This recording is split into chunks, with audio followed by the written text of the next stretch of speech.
the values that we sort of held dear to us from the very beginning are the things that, while we may shape the execution of our leadership, depending on the responsibility we have, those things are the North Star for us. Keep us grounded in the things that we will do, and more importantly, the things that we won't do. These are things that I just won't tolerate. These are things that I won't allow, I think is just as important as the things that I want to do, the vision that I want to achieve. Failure in a laboratory where we're doing experiments and we're trying things is good, right? It's good for us to fail. That's good failure. So long as it's done in a rigorous manner, right? It's a controlled environment. We can learn from it. We can understand what we did and what we wouldn't do again. The bad failure was, those things that, maybe we didn't follow the procedure exactly, but we still learned. The ugly was when we... Hey, let's welcome John Fiore, a Drexel trained engineer and senior executive service veteran who led the Navy's technical and acquisition enterprise, culminating as MDA's acquisition executive before joining Kitty Hawk Technologies as Vice President of Strategic Growth. Good to see you, sir. Welcome to the show. Good to see you, Danny.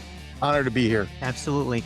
Well, I gave a high-level overview of what you did, and correct me if I'm wrong in that introduction. But if you want to expand on your story, share as much as you want, just to get a better idea of who you are, especially for the listeners who might not know you, and then we'll just go from there. No, I appreciate that. So yeah, you hit all the major parts. I will tell you, 40 years of experience in the trenches is that I really want to pass along that knowledge to the new generation coming up, right? So that, I believe that they deserve stories, but they also, more than stories, they need to understand our strategies, the strategies that went into the things that we did as we were coming through, some of the challenges, some of the crises, failures, successes that we've had over the years. So could you walk me through your career path, where you started, what's your journey been, and then we can dive deeper into the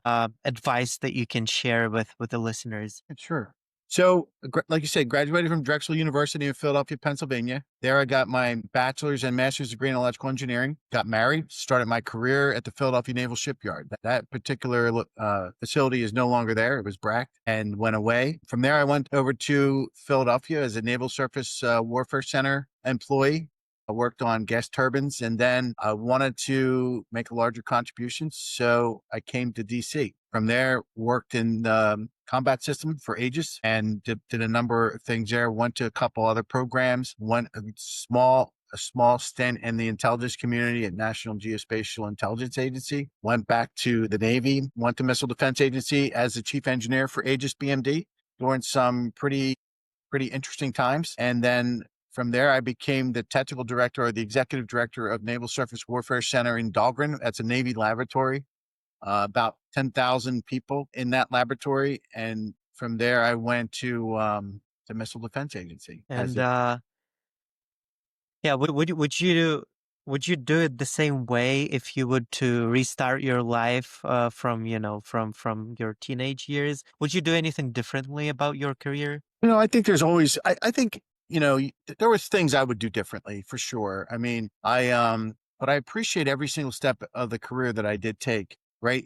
Constantly balancing, my career with more important goals, my family. And so, I think that, I constantly I had a mentor early in my career who really really encouraged me to not only prepare myself for the position that I had, but prepare myself for the position that I wanted. And so I continuously did that, constantly taking on more and more responsibilities and contributing at the level that I prepare myself, and sometimes, obviously even greater. And that was very rewarding over 40 years to continue to step through and ultimately end my career with having some, pretty significant responsibilities when it came to buying weapon systems that, keep our nation safe. And yeah, it's always interesting to see and to learn how a person evolve, and especially their leadership style as they progress in their career.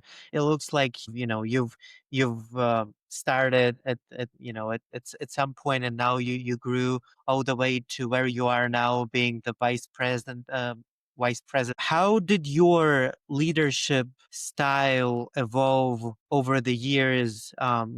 You're probably now in charge of many people. Did your philosophy change on this? How do you make sure things are getting done as you have to work with more people? You certainly had to adjust to more people. You had to adjust to the different circumstances, the responsibilities that each assignment gave. I think what's important when I started my career, I had strong values. The things that were important to me were really important, right? Meaning, it sounds right? But those were things that provided me with boundaries. And so those values guided me through. I heard a story once, was in a leadership team when I became an SES, got at the time I was in the Navy, that they sent you around the country. And I got a chance to listen to the deputy commander for Stratcom. And one of the things that he said, and remember, I'm pretty far along in my career by the time I make SES, right? I'm senior executive service. And so he's talking about a situation in his own life where he was a 2-star. He was in Italy and things in Bosnia weren't going well. That particular commander was being relieved, and on the flight into Bosnia, he was thinking about what's his leadership style. And as he was writing it down, it just dawned on him, I don't need to do this. My leadership style is exactly the same as it was in Italy, as it was when I was in, Air Force Base in California. The values that we take, and I realized that was me, right? The values that we sort of held dear to us from the very beginning are the things that, while we may shape the execution of our leadership, depending on the responsibility we have, those things are the North Star for us. Keep us grounded in the things that we will do, and more importantly, the things that we won't do. These are things that I just won't tolerate. These are things that I won't allow. I think is just as important as the things that I want to do, the vision that I want to achieve. Got it. And you talked about your mentor who helped you early on in developing skills and mentally prepare for the role that you wanted to obtain in the future.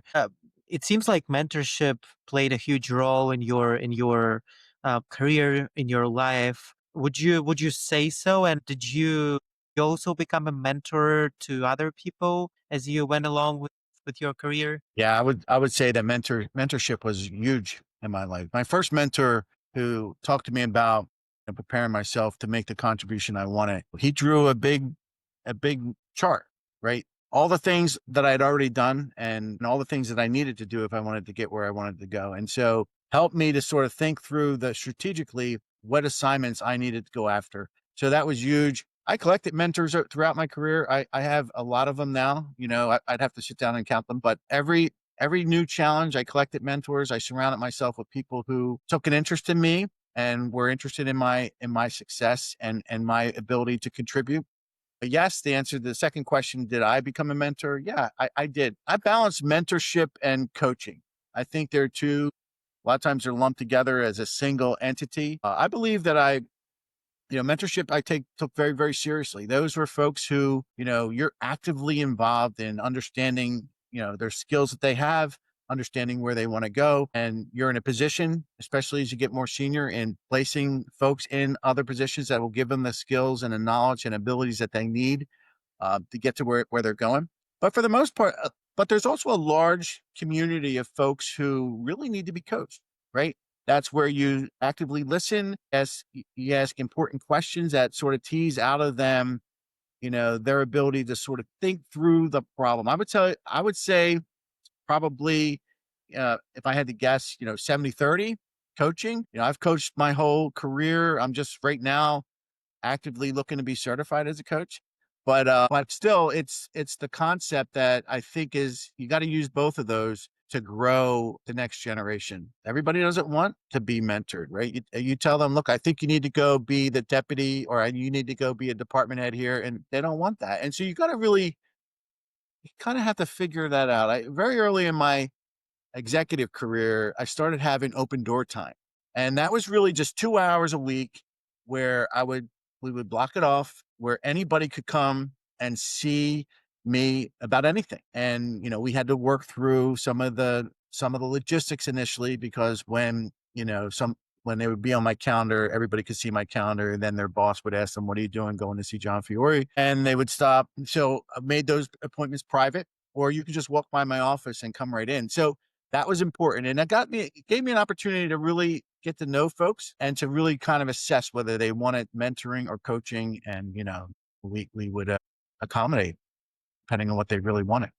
And it seems like, and you probably experienced a lot of that in your long career, but roadblocks or challenges or even failures, if you can call them that, seem to be teaching, like in my experience, teaching me more than success. And I'm wondering if you see it in a similar way, whether having faced failures taught you valuable lessons that you wouldn't have learned otherwise. Would you agree with that? Yeah, I would absolutely agree with that. I believe that most of my learning came through low times of failure, right? And so one of the things I did when I was executive director at Dahlgren was I blogged once a month, right? Something that was important to the organization, something that we needed to focus on nationally, a specific lesson that, we wanted to learn. And one of the blogs I put out was failure, the good, the bad, the ugly, right? And really wanting to make a distinction that failure in a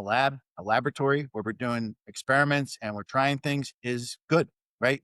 It's good for us to fail. That's good failure. So long as it's done in a rigorous manner, right? It's a controlled environment. We can learn from it. We can understand what we did and what we wouldn't do again. The bad failure was, those things that, maybe we didn't follow the procedure exactly, but we still learned. The ugly was when we completely disregarded any rigorous process of going after a lesson or information or knowledge. And, not only did we fail, we might have damaged equipment or hurt somebody. And there was really limited because of the lack of rigor. There was limited knowledge, limited learning. And so, and for those kinds of things, that usually entailed, consequences, real consequences. We tried to make it really clear to the employees that there are no consequences for good failure, right? Meaning, hey, we got to do it again. Hey, what did we learn? Hey, we learned we're never going to do this. Or we learned we can't go down that path. In an innovative environment, that's important. And it's really important not to chastise or make those people feel bad. Nobody wants to stand up and say, I'm a failure, right? And I'm not doing a good job. But you really have to work hard to make sure that message is coming through in an innovative environment, or an environment where you're asking folks to find new ways to do things, because at the end of the day, our job there was to develop weapon systems to save lives, right? To allow the men and women that serve our nation to go out and do their mission and come home safe to their families and loved ones. We could never forget that. So it entailed failure often, right? Good failure. Yeah. I really like this framework, the good, the bad, and the ugly. And controlled environment. This makes a lot of sense to me, because if you fail in this, with this like good failure kind of failure, there are no major consequences, but you're still, if you're open-minded, you're still processing what happened. You look back and then you learn from that. So that's definitely very helpful, especially not only on the individual level, but probably as a team. You learn the new ways to deal with stuff, to prepare better, or to do whatever needs to be done. And let's say um a listener, maybe a young man or a woman, they want to get into this defense contracting field. They want to succeed in this. You, as a person who went through this journey, do you have advice on how to succeed in this business? Yeah. First of all, in my opinion, values, you don't have to adopt my values. There's lots of people who are successful who have their own set of values. But generally speaking, what I see are folks who have, number one, integrity, right? Recognizing that, we have to call balls and strikes on decisions that are going to impact the lives, like I said, of the men and women who serve our nation in the military.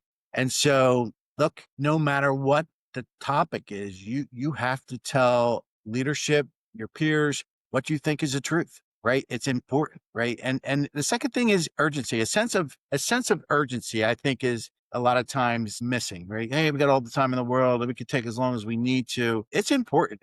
important that we find innovative ways to do things faster to make a contribution. The other thing, because the other thing is, to remember, these warfighters need the capability that you're working on. It's not okay that you're going to take 8 years to deliver something. And then by the time you deliver it, it's basically obsolete because the threat has overwhelmed the weapon system you designed it to counter, right?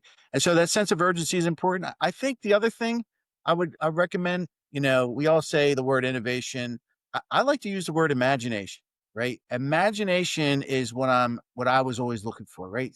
Innovation to me, I mean, look, it's probably fine in a lot of venues, but imagination really allowed engineers and scientists to imagine what it could be, and then let's break it into in small bite-sized pieces that we could go after it. There may not be a single solution. There is an adage in Aegis, build a little, test a little, learn a lot, right? And I think that is very important, right? We have to never forget the end state that we're after, but we may not get there in one bite, right? We don't want to make you see a lot of these multi-billion-dollar programs, and then by the time they get the test, we realize, they don't work. And I think what the department is doing now is very positive in my mind, breaking big programs into smaller bite-sized pieces using different contract theories and authorities like OT, other transaction authority, to break it into bite-sized pieces and prototype and demonstrate to see what we can do in order for us to move forward. I think that's important. I also think collaboration, working as a team, working through some of the challenges are important. And I think that gets you a better product, the diversity of thought, the diversity of perspective. I always felt that, having, in the beginning of my career working in Philadelphia, was an in-service engineering agent, which meant, for those of your listeners or viewers who don't know, that we had to go out and fix things on ships all over the world. And so we got a chance to see how somebody's design, which I'm sure worked perfectly in paper, when put into the field, just didn't work, as it wasn't as effective as I think they meant it to be. So I brought that perspective into my engineering career. Other people brought their own different perspectives from where they were and their experiences. I think that's also very, very important. And you mentioned, taking you don't want to take 8 years to develop, a weapon that might become obsolete in the future.